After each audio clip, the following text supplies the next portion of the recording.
Ladies and Germans, how you all doing? This is Conover. I'm in rule, hello. And folks, we're on Slutsk East today for some more Red Storm 44 action. And let's just say I am hungry for the guy over here on one side here. Rang, who do we have? Well, on the left-hand side in the blue, we have ourselves Wreath Noel playing Tartalek, essentially. And on the right-hand side in red, we have the Graham Slam playing as 11th SS Nordland Division. So, while we have some dissension in the ranks here, I'm just super psyched because we see a naval Werfer coming in right off the get-go. Yeah. Wreath is a pretty damn good player with the Hungarian divisions in the mod. And Tartalek is also very fun in the mod. As unlike in vanilla, it's still kind of like the same thing. Infantry, not many tanks, all of that. But they do have some more German support. And by German support, I mean Pack 43 gun. So if they do bring out heavy tanks, which in this case isn't really going to be, rather those Panthers, he can deal with it, which is like a pretty fun little trait by having a big gun. Yeah, and the funny thing is you said Panthers, and I was scratching my head for a second, then I realized, yeah, of course, we actually have those recon Panthers, which are terrifying, but there's only 3 of them. Yeah. Yeah. Nordland is not heavy in the armor assets, and I think that's definitely going to... It's not so much the heavy armor assets which I think he needs in this matchup. It's more just having cheap light tank, light vehicles, especially against infantry heavy division. A big difference. He does have a lot of artillery, a lot of off-map too. So we're gonna have to see if that will actually pay off. I'm kind of fascinated to see how this flamer opening happens over here to the south of that first river. I mean, this hillside is always going to be a major center for a lot of action. You can see the Hungarians going with the Autozoks instead, so much looking more of those rifle squads. So the Flammenwerfers from the Nordland, I don't know if I see their flame of love kind of guttering out too quickly here, or if they burn bright and can burn a little bit longer than just kind of, a couple of seconds. Yeah, it's a lot of flame troops. Yeah, it's like, that's a lot of flame troops. If you can get them into the forest, Neon, I don't know what to say. I'm just curious to see how this will go. Oh my gosh! And a 105 barrage. These guys are gonna get. Okay, so if these rifle squads can move east, everything will be okay. And they're doing it. They might get out just barely in time because the Flammenwerfer squads can't fix them in place. Again, guys, that flamethrower over here, you have exactly 90 meters, and they're not gonna get anywhere close enough for that. Yeah, he's bringing one of the flamethrower troops to attack at 40 mil. Well, because the 40 mil's taking out that half track, and not for nothing, that's a good trade. That is a good trade. He's using smoke here to block line of sight, and he's probably going to rush out and try to blow him up. The off-map is going to fall a little bit short, unfortunately, but we got all these Hungarian pioneers coming in. I know, I think at close range, as Flammenwerfers are not going to have a nice time when they're being chucked at. When the Chatra charges are being chucked at them. That could have been such a crazy play. He didn't get his troops. He had the approach and everything. So that's the part that's killing me right now. He had the approach. I just think he got nervous at the last second and was like, oh, okay, well, I'm just gonna go and pull my troops back just in case. Yeah. Holy crap! Look at that mass smoke here from Wreath, because all those Hungarian pioneers have smoke grenades too, completely negating that side from actually doing any shooting here. And the Flammenwerfers are just. I mean, they're not in a good position, they're not going to be great in an open ground fight. Wreath has done a very good job of navigating through his northern assault here so far. I thought you were saying holy crap to the fact that we have an entire column of captured French tanks being brought on in. Oh, holy crap, there's a whole column of captured French tanks being brought in, Colin. Yeah, and these guys, again, remind me, I don't remember which kind of variant this is from the French side of things. Hotchkiss 39. Ah, okay, the Hotchkiss 39. I probably should know that from the 39H that's here, of course. Yeah. Still really, really crap, and they're gonna take a while to get to the front line. They're actually not terrible speed, actually. Could have been much worse. It's not British infantry tank speed. And all the Neighborwerfer actually firing off here. And a little underwhelming in terms of the action that it ends up getting here, but it does force the stroke back off of that hillside, and that's going to be enough to see the another artillery strike. This one's going to get more of an effect. A lot more. I wonder if this will be a smoke artillery strike. I don't know if with the 105s, if you... Oh no, he has a second 105, Yes. so that must be it. Oh no, it's another one, so maybe one is smoke and one will be fire. My guess is... Ooh. Yeah, I Yeah, think one is jeez. smoke because it's a smaller circle. Yeah, that's odd. He doesn't have troops in Yeah. the way, though. He's got some squads being moved in, yeah, don't get me wrong, but there's still another 90 seconds off. Yeah. We'll see how... Yeah, I'll work out, because by the time the troops will arrive, I believe the smoke will probably have dissipated. We'll find out in a second if everyone dies over here from inhalation. Yeah. And as we're seeing Wreath doing his classic strategy once again of just putting everything on hold fire, so it's overwhelming firepower of angry Germans can't shoot back. Now, as the world just dissolves into absolute ridiculousness up to the north, down to the south, it's pretty peaceful. Yeah, it's really quiet. Neither side doing anything interesting at all. It's just going to be this one, I think, flipping back and forth between this one flag on the Triple Crossroads, yeah, but... Yeah, I mean, everything's happening on this bloody hill. Like, the entire party is heading over for this town, and Hotchkisses are definitely invited. Yeah, and frankly, until you get to that Stug, it's not a whole lot to worry about. Yeah. But even then, it's only one Stug. So I think the Hotchkisses, if he spreads them out correctly, you can kind of just have a kind of like the whole thing of having like a, like a rifleman behind every bush in a guerrilla war. You have a Hotchkiss behind every building. I'd hate to fight in a guerrilla war. I'd have to like walk around with a banana at all times, just maybe if I can bribe my way out of an ambush. It'd be awful. And then you have barrels being thrown at you. Exactly, Terrible. exactly. I'm not a plumber. I can't deal with that. Ugh. Somewhere there's a child of the 80s who's just so happy about that. Everyone else is like, what are you talking about? But here come the Hotchkisses. They're going to come in and try to kiss that little Schimmenwagen over here, who, of course, is now completely and totally worthless as far as utility goes. Yeah. I mean, you could go for a swim in the river at least. That's true, and I kind of wish that he did, but not quite going to happen for him. No. But yeah, we got the count. I mean, both sides really doing a counterpurse. Graham with his mechanized pioneer push, and Wreath bringing in a whole, company's worth of infantry and a company's worth of bloody tanks, and they were worth a strike. Oh, that is. Yeah, that was a little more French. That was a little more chef's kiss there. Yeah, it was. That pioneer squad in the half track did not have a good day at all. The other ones show managed to catch Hungarians out in the open at least, but once again, smoke, and then he's gonna get in close with fire of the satchel charges.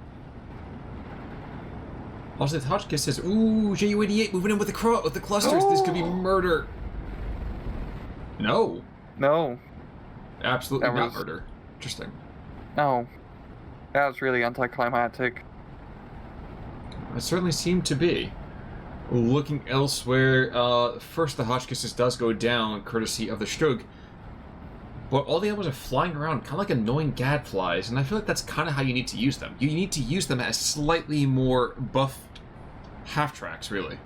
Yeah, you just have them spread out and just be really annoying. I mean, there's only so many places a stunt can be at one given time, and the other places a Hotchkiss can just provide some cheap infantry support to stretch out the pioneers. And this is what the Hungarian divisions are very good in this mod. In these close quarters fights, even the, I believe Lovas or the Turan tank in the mod are very nasty in like kill fights, close range forest fights, because you just have a spam worth of light tank. And usually run decent light tank. We'll say, one of the problems though is that those Hotchkisses are, well, for really lack of a better word, not necessarily worth the amount of points they are to being brought on in. Also, didn't see it before Panther D gets hit by an ME-210. Still continues to drive. He can still back it up, but his immediate utility is pretty low. Yeah, but seeing that there's not really much you can really do up north there, even if you were to push through the town. I don't know what our Panther is really for. He needs more stuff directly on the hill. And here comes another neighbor Wrath strike, and once again getting some good stress. And I mean, Wreath is going to capture this hill. He is. Autocannon half-track is going to cause a lot of hassles for the Hotchkiss to the southwest, which is kind of funny to me. But his Hotchkiss buddies are going to come in. After seeing their buddy being bullied. One of them did get a side shot over here on the Stug to kill it, and right now it is a 14-10. Yeah. And I'm really starting to see the issue here Graham's having with his deck is, when you have Panthers, a few Stugs, but he doesn't have enough, reasonably priced cheap AT to deal with his horde of Hotchkiss on the hill. Even if his infantry, those Pioneer troops, don't have those Panzerfaust. Well, the mildly amusing thing about this, too, is so much of the light vehicle support for Wreath Noel is tied up in these little rinky-dink tanks. There's no other half-tracks to worry about. Yes, these are the Sturmhabutze over here with the Stu, basically the Stu 42, as well as some Stugs early on. And oh no, that Panther's going to cause some hassles here. Retreat, boys. Retreat. Yeah, don't crest the hill. Oops. Stay back. I don't think they're going to get a chance to repeat their mistake. Yep, another one goes down. P-Shrek's moving on in, and that's going to pick up the last one here, I'm sure. Yeah. I feel like Graham really needs to try to play a bit heavier down south, like a recon Panther down south, and just try to capture one or two of these flags out in the open. I mean, his division is definitely much more suited for these long-range firefights. Yes, Wreath can get Pack 43s, but there's only so many of them that you can get. And they only move so quickly. Yeah, so it definitely would be playing to his strong suit rather than trying to fight over this hill, because, I mean, at this point, I feel like Wreath is pretty much has it locked down. The amount of stuff that he has on that hill. And therein lies the issue, isn't it? Let's see, looking elsewhere though. Tank Commander killed in that Stug. He's just going to blithely drive to the east, right in front of that Pack 38. Who's going to just say, thank you so much, and just obligingly take a kill here. That's a nice little sneaky position. Oh, shooting for the Hotchkiss. I guess. I guess that makes sense. Or is he just having, weird target acquisition issues against our bloody Stug? Well, you know what? The Stug is just going to basically commit suicide here. There we go. Death by side shot. And I don't know what Graham's doing with the Panzer tracks. I'm not sure yet, but I do like we actually are seeing an expansion of the battle space by Wreath Noel.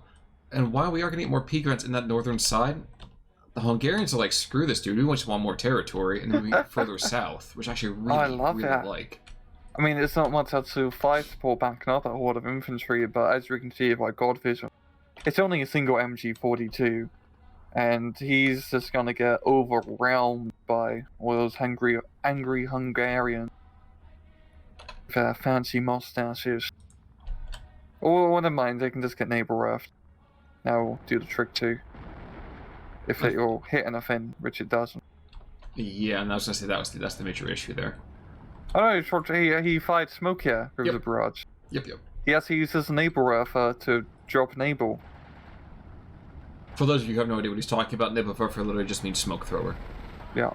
Yeah, sorry, I just felt it necessary to put the little note underneath that. The disclaimer. That was a smart move. Same with actually firing enable. Yeah, usually it's more like foil warfare, but no one really calls it that now, do they? No.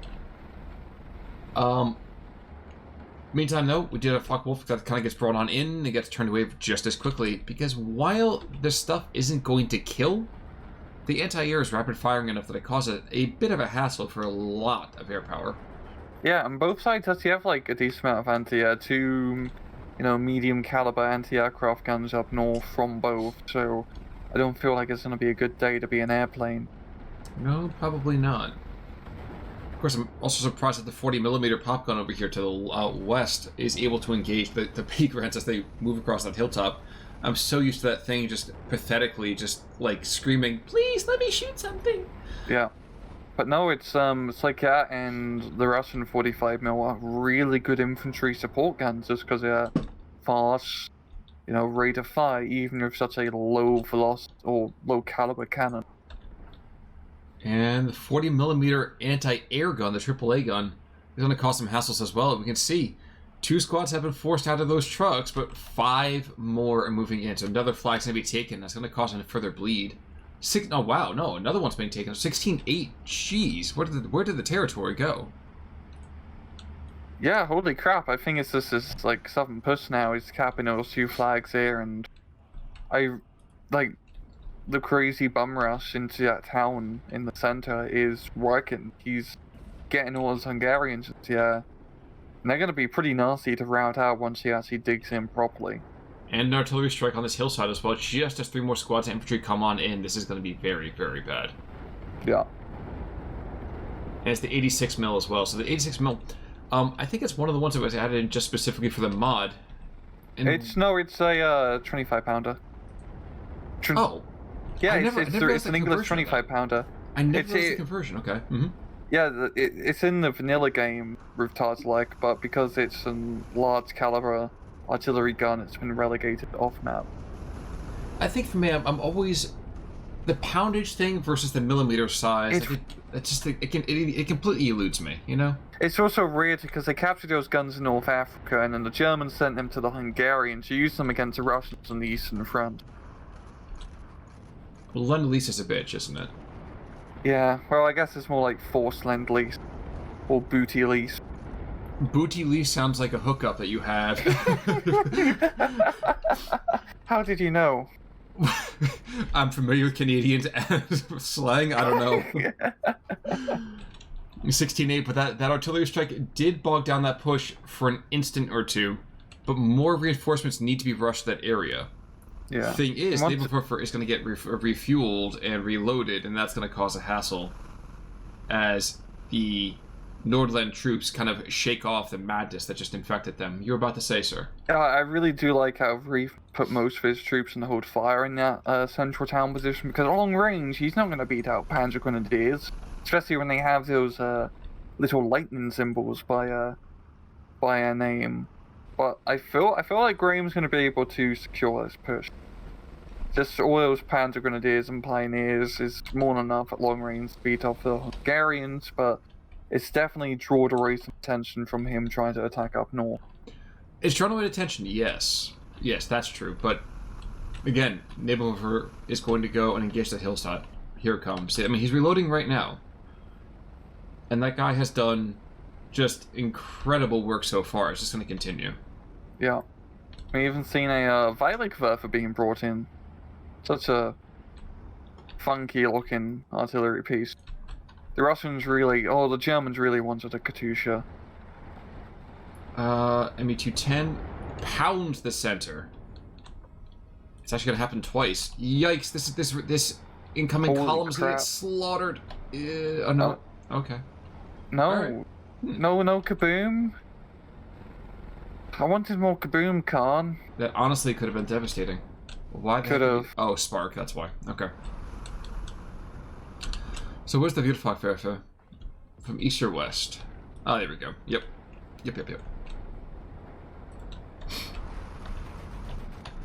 But I think the Nebelwerfer is just waiting. Yep, the last reload is done. He's ready to go. Question is, will he call it down basically his own troops? Or is he going to aim further south? At least we know right now. Good question. There is going to be another artillery strike on that bridge. So, maybe not the most efficient use of an artillery barrage. I'd probably put it a little bit further north and at least swung down to pick up the Stoke from the back. But kind of hard to be too cruel here, Yeah, there's a lot of like dead space with the river, to be fair, where you're just going to be blowing up Fitzes, Rafe, and German. And maybe that's what he's trying to do. He's going fishing with dynamite, so to speak. Yeah, just feed some of the troops getting a bit hungry, Give more iron in their diet as they pick out the shrapnel from the... So that's going to come in just about the same time that the naval buffer is going to unleash its next barrage. We'll see which one's got more effect. My money's in the latter. But we'll see. But Green is starting to try and push back onto the hill. He's got a little bit of a foothold, but I feel like in terms of bang for buck, in terms of trading efficiently, he's not going to get onto that hill. The horde of Hungarians is going to be more than enough to hold down position. Well, and besides that, let's see. We got... Geez, the ME-210 was constant here. He's going in after that center town again. So, yep, we're going to see both the naval buffer coming in as well as his ME-210. And I'm going to say that this central town is... Oh, wow, never mind. And he killed 2 of his own troops! Folks, we saw it happen. Literally 2 squads of infantry just got taken out. Yikes. Yikes indeed. You know, I feel bad about just always wanting to see that happen. But then it happened and just can't help but feel just a weird sense of, like... Ecstasy is the wrong word. But you feel like so empowered, like, oh my gosh, I was here to see it when moment, you know? It's like when planes crash into infantry or tank, blow them up, especially when it's your own tank. Exactly. Exactly. 40 mils take out a Stug over here to the central position. Where is that deadly... I guess it's the Flak 36s to the north. Yeah. But Wreath is still holding, you know, at 16-8. He's in a lovely defensive position on the hill and putting in just enough pressure in that central town to slow down anything. Now, I feel like he's going to lose that position shortly. Oh, he held on for it longer than I expected, really. Yeah, but you know what? If he loses this, he's not going to lose the other one as well. I mean, first of all, he's got the anti-tank guns, excuse me, infantry support guns that are just pounding anything that comes near it. And he's got a 40 mil. Hold it. And he's got the officer behind it. Yeah, he's not going to move anywhere anytime soon. That's not bad considering just how little forces there are in that town. Having that bit of fire support is really going to make or break it. Of course, some more reinforcements help out to hold on for it for a little bit longer. And Graham, he is trying to make his far northern push happen, going along this small arterial, but I usually find on this map trying to push on the far northern flank just doesn't really work. It's way too narrow of a choke point, and if you don't hold that southern hill, you just end up getting shot at from there. Like, our Panther can, you know, skirmish a little bit, but you can't really push up anywhere too much. Or the Weiligwerfer is an array, and he's going to clear out that central town. He certainly is. He certainly is. And I don't want to say at what cost, but to a certain extent, he's paid an awful lot of pressure there. Yeah. Also, another push is going to happen over here on this kind of north-central hilltop. And yet another Focke-Wulf's going to be brought on in, and yet again, I almost guarantee he's going to get sent away in pieces. Oh no, he got the rocket strafe off. He did. He did. And here comes the Proto going for the Panther. But also being sent away, so not bad. Not bad at all. Yeah. And just like all the infantry, I don't think Wreath is going to get pushed out of any of his positions. Just looking on that hill, there's just so many Hungarians. Yeah, I mean, Hungarian hordes, man. You gotta respect the fact that Tartalek over here has more than enough to see this kind of stay the way that it is. It is worth noting we have another ME-210 been called in just far enough south. I think he's going to be able to get that bombing run off on that Panther. Yep, and that even if he dies, that was worth the kill. That was definitely worth it for sure. And this is, I know this isn't 1v1 replays in Red Storm and just playing it in general. Heavy tanks are usually not worth it for those sorts of situations, because you can have a cool King Tiger, but just one bomber plane can knock you out, and there's not much King Tiger can do to counter it if it's a bad position. Absolutely. Absolutely. And just to keep him honest, by the way, another ME-210 run to the north. He's not going to get anywhere close. mean, geez, come on, there's 3 anti-air positions here. Eventually, this is going to cost them. Yeah. It hasn't yet, but soon it will. Looking elsewhere, we are to a 1311 right about now. So I'm sure there are those of you out there who are like, are the Hungarians losing their touch? Are they slowing down? Eco-wise, the answer is no. They only speed up by comparison. Troop-wise, I don't know. I feel like Wreath still has plenty of anti-armor assets. He still has plenty of infantry, and I feel like he has a ton of tanks, or excuse me, assault guns that we haven't even seen yet. Yeah, he's doing really well for himself, all things considering. And I feel like the Hungarians are definitely like a good bite and hold division, because you can, as we saw early on, do a very good initial offensive play, but you usually don't have enough like mechanized and armored force to continue that offensive play throughout the rest of the match. But then you just use your horde of infantry to hold onto position, your anti-tank gun, assault gun to, hold what you got. And this is essentially what Wreath has done on that hill. And just once again, Hungarian infantry in this mod are pretty damn good. I believe all the Tartalek troops have that Wreath Tartalek trait, which does give them actually a slower rate of fire, but slower rate of fire and slower movement, but more accurate and more stress resilient. So it's actually a It's a mixed bag, yeah. It's a mixed bag I would happily take. And just like good micro of the pioneers of smoke grenades, that was bloody fantastic. And getting close to the satchel charges, that's really what makes or break those pioneer troops. Absolutely. Not to be outdone, though, he continues to go back to that stupid Panther in the north, and every single time. I think he's, at this point, just trying to make the anti-aircraft guns run out of ammunition. Damage he got some hits off. Got a damage optic, but that's really about it. I feel like Graham definitely could have played a little bit more heavier down south, at least with something to try and pull some of that pressure up north. Of course, Received God Vision is really not much here, but still just some sort of push or pressure I think would have helped out. And I think SS Flamethrower Rush just didn't really... It was a risky maneuver, but it didn't pay off. Which is really, truly is unfortunate. I like the idea, I just don't think that... He didn't more secure frontline troops. Well, I don't think he was even aggressive enough for it. Yeah, he was pretty defensive with him, like he just held into the town. He needed to get them all into the forest and try to catch a Hungarian chair. Mm-hmm. That's really the best place to use flamethrower and satchel charge troops. As towns are really more for like SMGs and machine guns with a slightly better range. Viewfly Forever just continues just to pound everything on these front lines. And actually, I didn't realize he rearmed it so quickly, but jeez. The accuracy is probably not what he was hoping for. No. But he has stabilized right now, so we might see a resurgent just here at the end of the last few tickets might be bleeding out. Bringing in the Sturmhaubitze, Divided Vierzig over here, the Stu 42. And now that I'm reflecting upon it, probably going and butchering the pronunciation, but that's besides the point.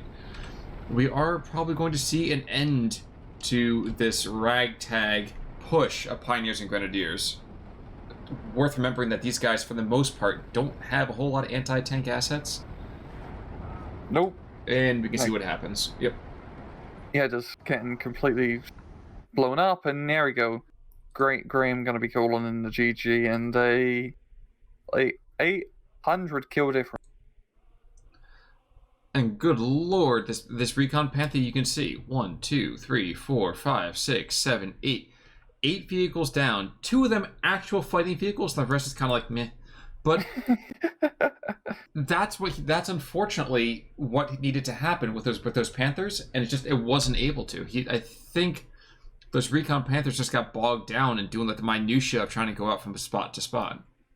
Yeah, I mean, he got those kills pretty easily because those tanks kept crashing over the hill right they could get shot, but once again it comes down to the heavy tank problem in Red Storm is that, and they're very situational units. It's not something you're gonna just want to bring in really nearly. But at the same time, with 11th success, not having like a lot of cheaper medium and lighter armor just for helping out dealing with the Horde of Hungarians, the Hotchkisses and all that, it's not the best position to be in. Or even just the infantry entity is also pretty lackluster. True.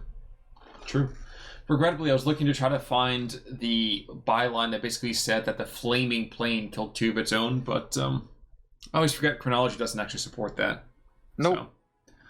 Regardless, we certainly hope you've enjoyed our replay coverage this week of the Red Storm 44 season. Rang, how you been doing so far with it? I'm really like the tournament when I played in it before I got booted out or like lost was like a lot of fun to play. The Red Storm is a pretty fun mod, and it's has been some of the best casts I've seen in the Ryle in terms of Steel Division 2, just due to the mechanics of Red Storm. I'll be looking forward to doing more of these replays, even after the tournament. Indeed, it's always a lot of fun to be seeing these, and we know you guys love them too, honestly. So yeah, so long as you guys love it, we'll try to get you more of it. But until next time, we can give you some more solid play. I'm Con Ulrich. I'm Rangru. Take it easy.